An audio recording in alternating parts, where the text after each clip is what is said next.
Bem-vindos, então, ao nosso curso. Eu sou o Padre Fábio Siqueira.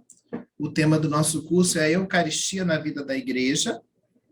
Nós escolhemos essa passagem de Lucas 24, versículos 29 a 31, onde os discípulos de Emaús têm o seu encontro com Jesus e o reconhecem no partir do pão, como está retratado aqui na imagem que usamos para a divulgação do nosso curso. E nos servimos dessa passagem bíblica para um pouco nos inspirar nesses dias em que vamos refletir sobre esse tema tão rico, tão vasto, que a gente não pretende, é claro, esgotar, mas oferecer um pouco da riqueza que a Escritura, que os documentos da Igreja trazem sobre a celebração da Eucaristia, tão central na nossa vida de fé, na nossa vida de cristãos. O nosso programa consta de 3 partes, sendo que a última parte será dividida em 2 aulas. Então, na aula de hoje, nós vamos falar sobre as raízes bíblicas da celebração cristã. Então, vamos falar primeiro sobre o conceito de memorial e a maneira como o memorial é apresentado dentro do Antigo Testamento, e vamos falar sobre a oração de Beracá. O que é isso? Como que Israel vivia isso na sua espiritualidade? Como que ela é apresentada dentro do Antigo Testamento? Como que ela é apresentada no Novo Testamento? Qual a relevância dessa palavra, e mais do que da palavra, daquilo que a palavra significa, dessa atitude fundamental que a Beracá expressa para a celebração eucarística. Na aula da semana que vem, dia 12, nós vamos falar sobre a celebração eucarística nos textos dos padres da Igreja. Então, brevemente, vamos falar quem são os padres da Igreja, como que a Igreja classifica esses autores cristãos como padres da Igreja e por quê. Depois nós vamos aos textos desses autores tão importantes para a caminhada da vida da Igreja, aqueles que nos primeiros séculos, através dos seus textos, foram consignando por escrito para nós aquilo que a Igreja pensa e reza, aquilo que a Igreja compreendia, aquilo que a Igreja entendia do mistério, a fé da Igreja, né? Então é importante revisitarmos esses textos para compreendermos de modo ainda mais profundo a beleza da fé que nós professamos e da Eucaristia que nós celebramos. A última parte do nosso curso consiste num estudo sobre a instrução geral do Missal Romano. Só essa última parte daria vários cursos. Mas nós vamos fazer uma primeira aproximação da instrução geral do Missal Romano, falando das diversas partes das quais se compõe a celebração eucarística, por isso vamos nos deter principalmente nos 3 primeiros capítulos da instrução geral sobre o Missal Romano. E dentro dessa estrutura da celebração, nós vamos falar mais pormenorizadamente da liturgia da palavra e da liturgia eucarística, que são os 2 pilares sobre os quais se fundamenta e que sustentam a celebração desse mistério tão grande que é a Eucaristia.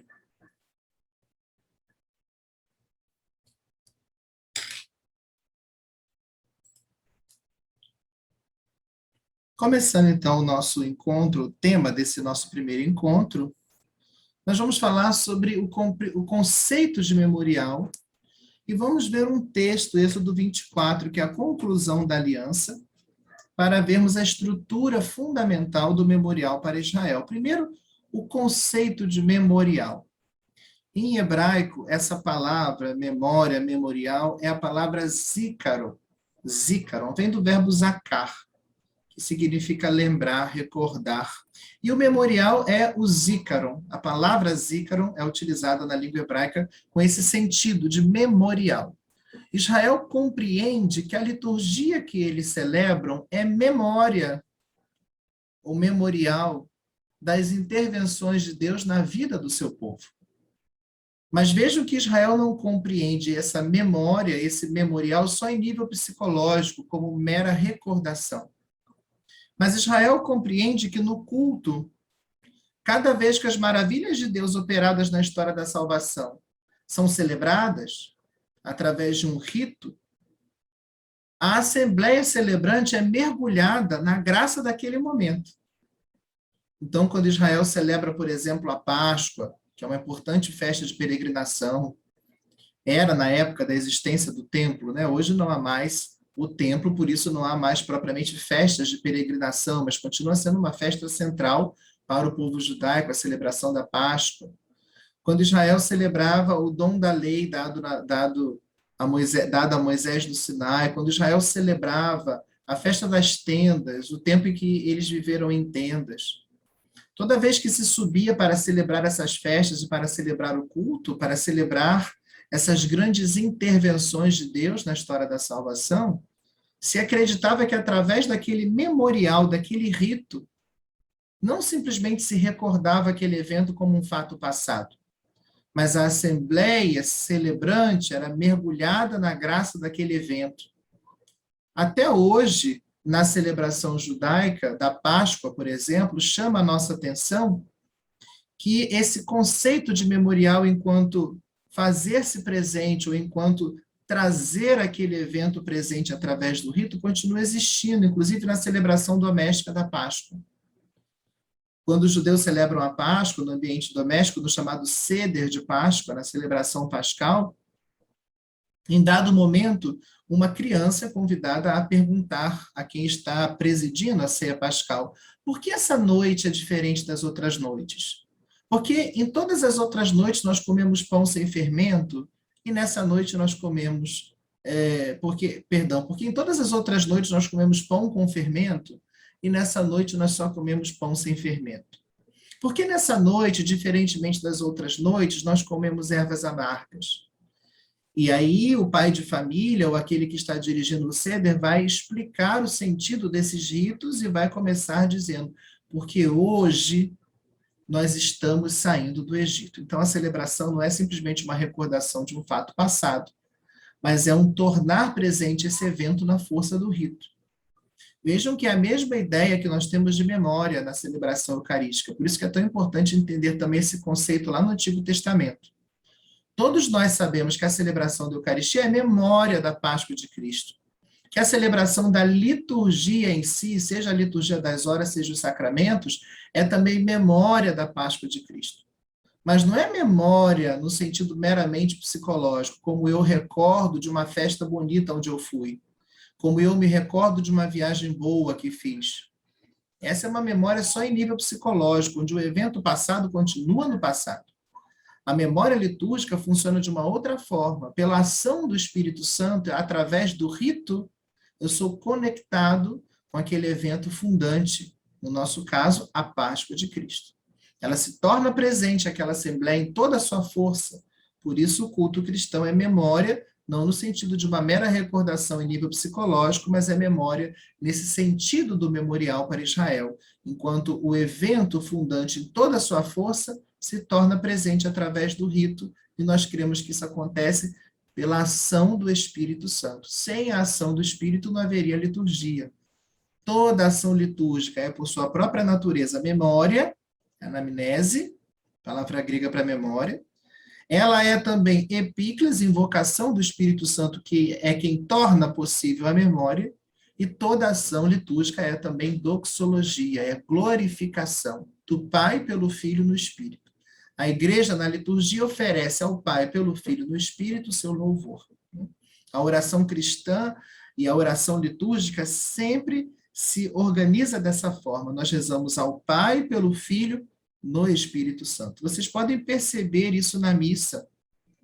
Quando o padre conclui aquelas orações, por exemplo, a oração coleta no final dos ritos iniciais, ou a oração sobre as oferendas, ou a oração pós-comunhão, dirigindo-se sempre a Deus e concluindo com: por nosso Senhor Jesus Cristo, vosso Filho, na unidade do Espírito Santo, para mostrar que a oração cristã, e particularmente a oração litúrgica, é a glorificação do Pai por Cristo no Espírito Santo. Eu queria ler e comentar um pouco o texto de Êxodo 24, versículos 1 a 8, porque esse texto mostra como que Moisés celebrou com o povo a conclusão da aliança que Deus havia feito com eles no Sinai. E esse texto de Êxodo 24, versículos 1 a 8, depois vocês poderiam ler também a proclamação da lei lá em Neemias 8.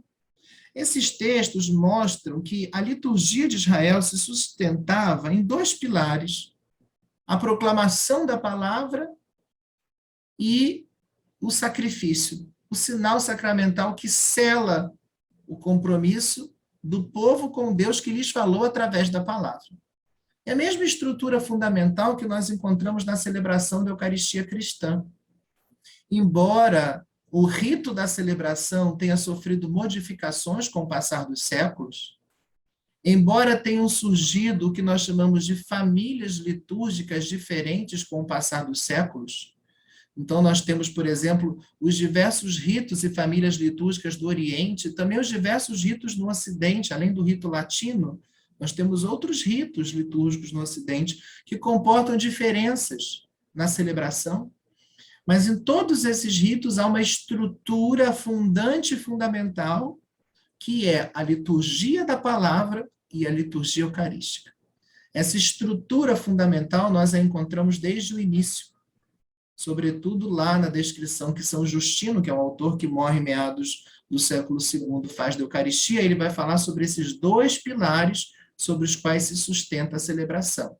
A liturgia da palavra e a liturgia eucarística. São as duas mesas, vai dizer a Sacrosanto Concílio, que o Senhor prepara para nós, a mesa da palavra e a mesa da Eucaristia. Nós nos alimentamos da mesa da palavra e passamos de uma a outra mesa, vamos nos alimentar da mesa da Eucaristia. O texto é Êxodo 24, versículos 1 a 8. Ele disse a Moisés: sobe a Adonai, tu, Arão, Nadab, Abiú e 70 anciãos de Israel, e adorareis de longe. Só Moisés se aproximará de Adonai.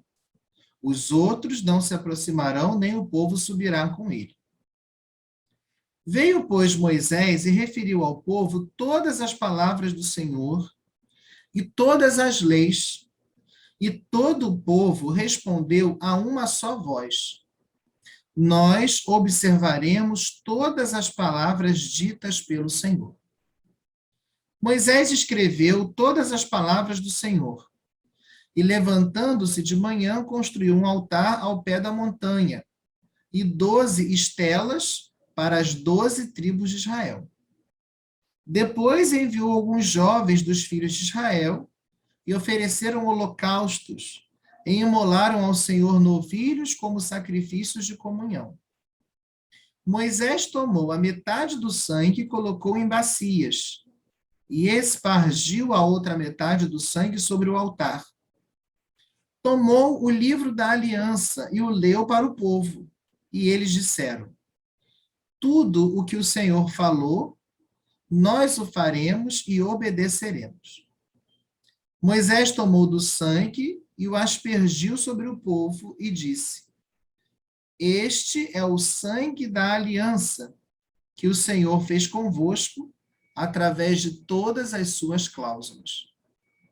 Vejam como aqui no texto esses dois elementos estão presentes, a palavra proclamada e o sacrifício que sela a aliança entre Deus e o povo, a aliança que o povo aceita fazer com Deus quando diz: nós faremos e obedeceremos tudo aquilo que o Senhor nos ordenou.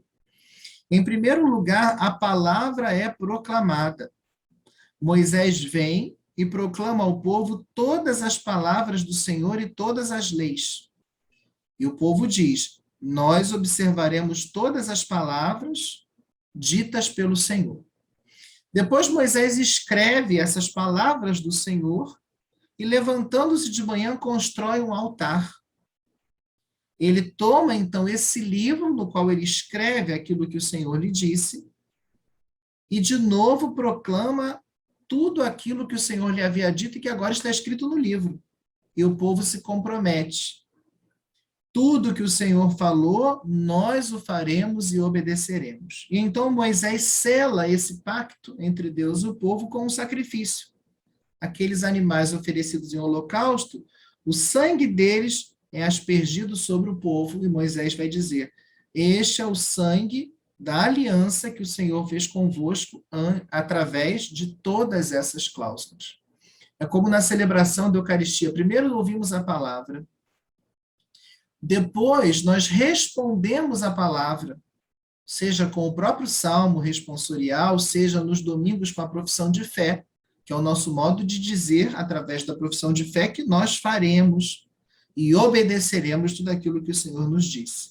Depois, nós nos aproximamos da mesa do altar para comer o pão e beber o sangue da nova aliança que o Senhor Jesus Cristo fez conosco. E nos comprometemos, assim, então, em vivermos de acordo com aquela palavra ouvida e vivermos de acordo com aquele sacramento que nós recebemos, né? Então, vejam aqui, a palavra é proclamada, a palavra é acolhida por aquela assembleia convocada, né? No hebraico, a palavra assembleia se diz kahal, e no grego, eclesia, de onde vem igreja. Então, a igreja é a assembleia que escuta, que acolhe e que se compromete com a palavra. Acontece a comoção do povo com a palavra ouvida, porque através da proclamação, na força do Espírito Santo, a assembleia é colocada em contato com o evento que originou a palavra. Por isso aquela assembleia se comove e ela é compungida a responder a Deus, a responder àquela palavra. E tudo, então, é selado com o sacrifício, o sinal sacramental, aquele sangue dos animais oferecidos em holocausto, que é aspergido sobre o povo, o sangue da aliança que o Senhor fez com o povo através de todas aquelas cláusulas. Esse é um texto que nos ajuda a perceber como essa estrutura do memorial de Israel está presente na celebração da Eucaristia. A palavra é proclamada, a igreja, como assembleia convocada, ouve a palavra, se compromete com a palavra, responde sim à palavra. E depois, então, não mais o sangue de holocaustos, não mais o sangue de animais, mas o próprio corpo e sangue de Cristo é dado a nós e nós entramos em comunhão com ele. Tudo é selado com a renovação do seu sacrifício, a atualização do seu sacrifício pascal na celebração da Eucaristia. Nós comemos e bebemos o corpo e o sangue do Senhor, entrando assim em comunhão com ele, e a própria vida do ressuscitado passa a existir em nós, ele nos renova interiormente, entramos em comunhão com ele, e a vida do ressuscitado pulsa em nós, até aquele dia em que ele nos ressuscitará, porque, como diz o próprio Senhor no discurso de João 6, quem come a sua carne e bebe o seu sangue tem a vida eterna. Então, é uma realidade futura, mas já tão certa que para nós é uma realidade da qual nós podemos dizer que já temos, no sentido de João 6, essa vida eterna em nós. A Eucaristia é esse penhor da vida eterna, essa certeza de que nós haveremos de participar da vida eterna que o Senhor preparou para nós. O segundo elemento é a oração de Beracá. Em hebraico diz Berahá, mas muita gente fala Beracá, não tem problema nenhum. A palavra é o substantivo hebraico que pode significar tanto ação de graças, louvor, quanto também bênção, no sentido de alguma coisa que nós recebemos, a bênção de Deus, a bênção do sacerdote, quanto o nosso louvor, a nossa ação de graças dirigida a Deus. Tudo isso é expresso em hebraico pela palavra berahá. Eu coloquei aqui o título do livro, de um livro que eu estou usando bastante nessa nossa primeira exposição, é um livro antigo, publicado por Paulus, pela Paulus, se chama Liturgia Judaica, o autor é Carmine Di Sante. Tem uma edição mais antiga desse livro que se chama Israel em Oração, porque às vezes a gente não encontra na livraria, mas encontra num sebo. Esse livro é um livro muito, muito especial, muito bom, muito rico, fala sobre a liturgia judaica para quem quer conhecer melhor a liturgia judaica, até para entender melhor o Antigo Testamento e o pano de fundo sobre o qual o Novo Testamento nasce, é escrito. Esse livro é muito recomendado. E aqui ele fala o que é a berahá, né? Essa palavra que alguns falam beracá também, não tem problema. Essa letra transliterada como um K, ela tem um som aspirado no hebraico, por isso a gente pronuncia berahá. Mas se alguém também falar beracá, não tem problema. Esse termo, berahá, ele aparece cerca de 69 vezes no Antigo Testamento. Ele deriva do verbo barar. O verbo barar, no hebraico, significa abençoar ou bendizer, ou ser abençoado. É o mesmo verbo que indica tanto o gesto de quem abençoa, Deus abençoa o seu povo. Os sacerdotes abençoam o povo que vai para o culto. Os pais abençoam seus filhos. Tudo isso é expresso pelo verbo barar. E ele significa também a ação de bendizer. Bendizemos a Deus, parar. O próprio nome do profeta Baruch vem dessa raiz hebraica. Baruch é o bendito, né? Baruch, o bendito. O substantivo berahá, que deriva então do verbo barar, ele pode ser traduzido de várias formas, dependendo do contexto onde ele aparece. Pode ser traduzido como bênção, admiração, louvor, agradecimento, ação de graças. Particularmente por seu sentido de ação de graças, é que esse termo berahá vai ter seu equivalente grego no termo eucaristia. A palavra eucaristia, que é a palavra com a qual nós designamos a missa, a celebração da Eucaristia, significa também ação de graças. Esse prefixo eu, na língua grega, significa sempre uma coisa que é boa. Eulogia, uma boa palavra, né? Eusebia, uma boa vida. Eucaristia, a ação de graças, né? Dar graças. Números 6 no Antigo Testamento e também o profeta Malaquias, capítulos 1 e 2, são textos importantes. Números 6 é um texto que talvez muitos de vocês conheçam, é aquele texto que traz a bênção com a qual Deus ordenou que Arão e seus filhos abençoassem o povo de Israel. Está lá no finalzinho do capítulo 6 do livro dos Números, a partir do versículo 22. O Senhor falou a Moisés e disse: fala a Arão e a seus filhos e dize-lhes: assim abençoareis os filhos de Israel. Dir-lhes-eis: o Senhor te abençoe e te guarde. Aparece o verbo barar. O Senhor faça resplandecer o seu rosto sobre ti e te seja benigno. O Senhor mostre para ti a sua face e te conceda a paz. Porão assim o meu nome sobre os filhos de Israel e eu os abençoarei. Então, esse termo berahá é muito importante no contexto do Antigo Testamento. Ele significa tanto a bênção com a qual Deus abençoa seu povo, a bênção com a qual os sacerdotes devem abençoar o povo em nome de Deus, quanto significa também uma atitude fundamental que deve existir no coração do homem que crê, a sua capacidade de reconhecer as maravilhas de Deus e de oferecer a Deus a sua ação de graças, o seu louvor. Por isso o termo vai ter o seu equivalente no grego eucaristia. A beracá, ou berahá, procura restabelecer uma tríplice relação fundamental para a nossa fé. A relação que deve existir entre o homem, Deus e o mundo. Essa tríplice relação entre o homem, Deus e o mundo, ela é reconstruída, restabelecida pela berahá, pela ação de graças, pelo louvor. Vejam que o pecado, se nós lermos lá os capítulos, particularmente 2 e 3 do Gênesis, vamos ver que o pecado começa por gerar uma ruptura, particularmente Gênesis 3, que é o relato da queda original. O pecado começa por gerar uma ruptura entre Deus e o homem. O homem ouve a voz de Deus e ele então se esconde de Deus.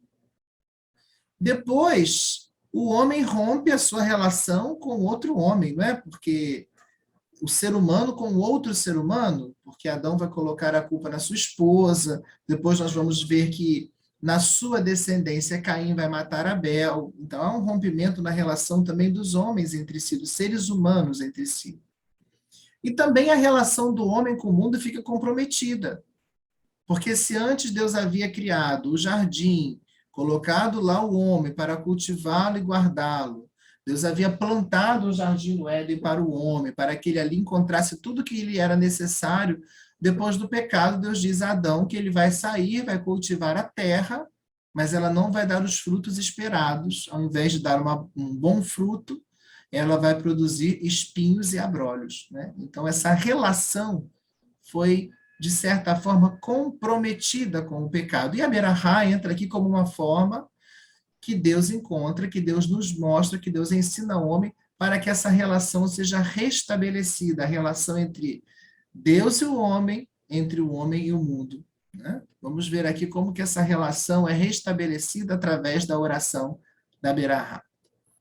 Essa tríplice relação do homem com o mundo, do homem com Deus, ela vem restituída pela Berahá. E o que a Berahá produz?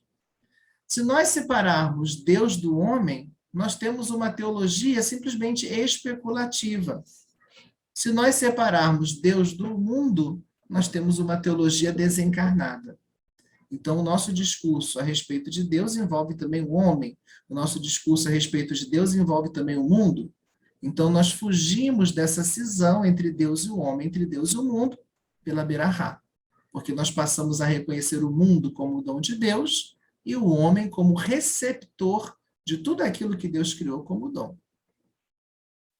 A Berahá também pede que se separe o homem de Deus e o homem do mundo. Porque se nós separarmos o homem de Deus, vamos ter uma antropologia ateia, que faz um discurso sobre o homem sem considerar Deus, sem considerar o projeto de Deus para o homem. Se separamos o homem do mundo, vamos ter uma antropologia pseudo-espiritual, Carmine de Santi diz, ou uma antropologia desencarnada, que não vê o homem presente dentro do mundo. Então, a oração de Berahá reconstrói essa relação entre o homem e Deus. O homem percebe que Deus é o doador de todos os bens e que o mundo deve ser recebido por ele como dom gratuito de Deus.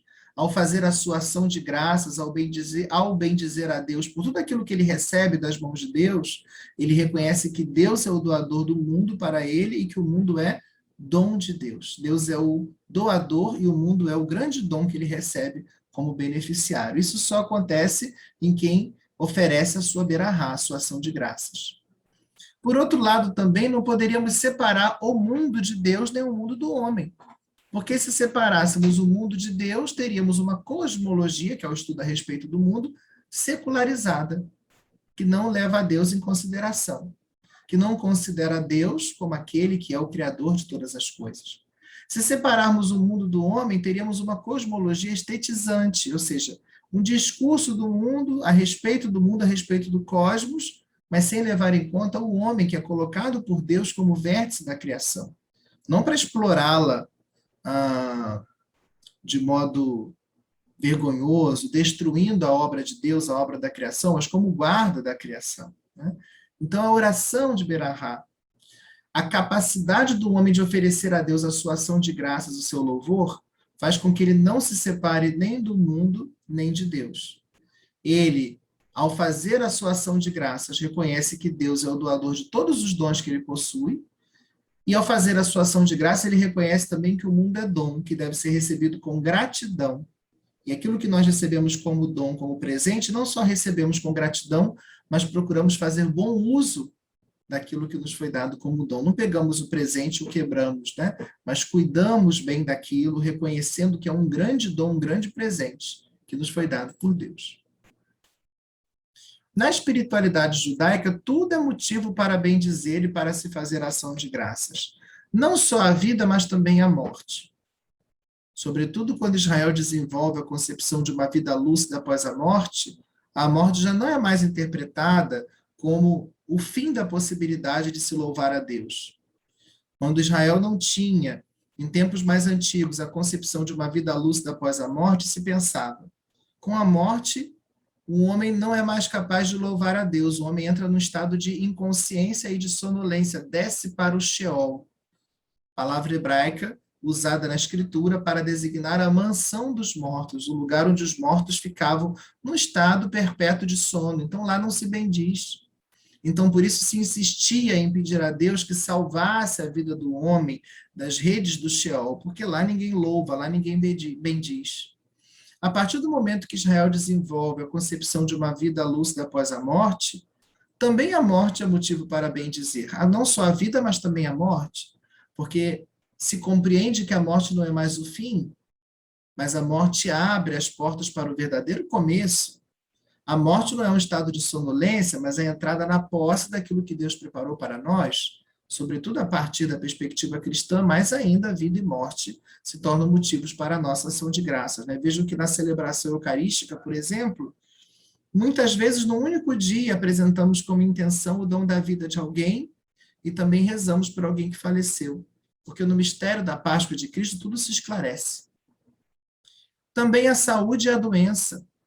Não se bendiz a Deus só pela saúde na espiritualidade judaica, mas também pela enfermidade, reconhecendo que também ali Deus pode se manifestar, também ali Deus, de fato, se manifesta, dando ao homem paciência e confiança para atravessar a fragilidade, que é um momento complexo na vida de todo mundo. A alegria, a tristeza, a fidelidade e a infidelidade, e também a graça e o pecado. Então, todos esses pares de opostos, em todos eles se encontra algum motivo para bendizer. Quando alguém bendiz a Deus por caminhar na graça, pode também bendizer a Deus quando cai no pecado. Em que sentido? Não porque cair no pecado foi bom, mas porque, mesmo vivendo o drama do pecado, o homem sabe que não está completamente perdido, porque se ele se volta para Deus de todo o coração e se converte, Deus está pronto para perdoá-lo, né? Vejam que no próprio Saltério, que é o livro da oração por excelência de Israel, e que é o livro para o louvor, para que Israel tenha nos lábios as palavras com as quais louvar a Deus, existe lá o Salmo 50, 51, onde Davi suplica a Deus por perdão, que pede a Deus que crie nele um coração novo, né? Então vemos que mesmo no drama do pecado, o homem também pode bendizer, né? Chama muito a minha atenção o final do livro do profeta Miqueias, né, quando ele diz: qual Deus é como tu, que perdoa a culpa e afasta o crime, que não lembra para sempre, não se recorda para sempre das nossas iniquidades, mas lança no fundo do mar todos os nossos pecados, né? Então, quando o homem peca e bendiz, ele encontra na sua ação de graça, até mesmo no meio do drama do pecado, a força necessária para sair do fundo, vir à tona e receber um fôlego novo que lhe é dado pela misericórdia de Deus, que lhe perdoa e dá a chance de um recomeço, né?